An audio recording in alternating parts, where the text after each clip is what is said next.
இந்த திட்டத்திற்கு மொத்தமாக வந்து 5846 ஏக்கர் வந்து தேவைப்பட்டது. அதில் வந்து பார்த்தீங்கன்னா பட்டா நிலங்கள் வந்து 3774 ஏக்கர் பட்டா நிலங்கள். அதில் வந்து அக்ரிகல்ச்சர் லேண்ட், அதாவது விவசாய நிலங்கள் வந்து 3 போகங்கள் விளையக்கூடிய விவசாய நிலங்கள் வந்து 2681 ஏக்கர் வந்து விவசாய நிலங்கள் இருந்தது.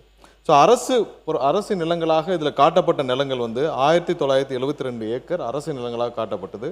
இதில் கிட்டத்தட்ட 1558 ஏக்கர் வந்து வாட்டர் பாடிஸ், அதாவது நீர்நிலைகள். அதில் பெரும்பாலும் பெரிய நீர்நிலைகள், பெரிய ஓடைகள் எல்லாம் வந்து இந்த அரசு நிலமாக காட்டப்பட்ட 1972 ஏக்கரில் வந்து 1558 ஏக்கர் வந்து நீர்நிலைகள் காட்டப்படும். இது வரைக்கும், அதாவது 90%, நேற்றே வந்து பேட்டியில் அண்ணன் தங்கம் தென்னரசு அவர்கள் பலர் வந்து சொல்லியிருந்தாங்க, 90% நிலங்கள் கையகப்படுத்தணும். அப்படி கையகப்படுத்தப்படவில்லை. இது வரைக்கும் வந்து 1802 ஏக்கர் மட்டும்தான் கையகப்படுத்தப்பட்டுள்ளது. அதாவது 48% மட்டும்தான் கையகப்படுத்தப்பட்டுள்ளது. மீதியெல்லாம் கையகப்படுத்தவில்லை. அதுலேயும் பார்த்தீங்கன்னா ஏகனாபுரம், இந்த காரை, தண்டலம், சிறுவள்ளூர் போன்ற கிராமங்களில் 1 சென்ட் நிலம் கூட கையகப்படுத்தப்படவில்லை. அதெல்லாம் கையகப்படுத்தாமல் இருக்கு.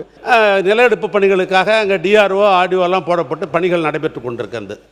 அமைச்சர்கள் குறிப்பிட்ட அந்த வாதத்தை எடுத்துக்கொண்டாலும் கூட ஏறத்தாழ 48-50% சொல்றாரு. இது இல்லாமல் அரசாங்கத்தினுடைய புறம்போக்கு இடங்கள்லாம் வேற இருக்குது, அதெல்லாம் சேர்த்து தான் சொன்னார் என்று கிட்டத்தட்ட 80-90% சொன்னதுக்கு காரணம் என்னன்னா அரசு நிலையம் சேர்த்து தான் சொன்னார். ஒன்று, இப்போ நாங்கள் 2 கேட்க விரும்புவது, ஏன்னா தனிப்பட்ட முறையில் பரந்தூர் விமானமும் ஏகநாதபுரத்தில் ஒரு விமானம் வச்சாக்கா இங்கே இருக்கிற எதிர்கட்சியில் இருக்கிறவங்களாம் நான் விமானம் ஏறணும், அந்த நோக்கம்லாம் இல்லை.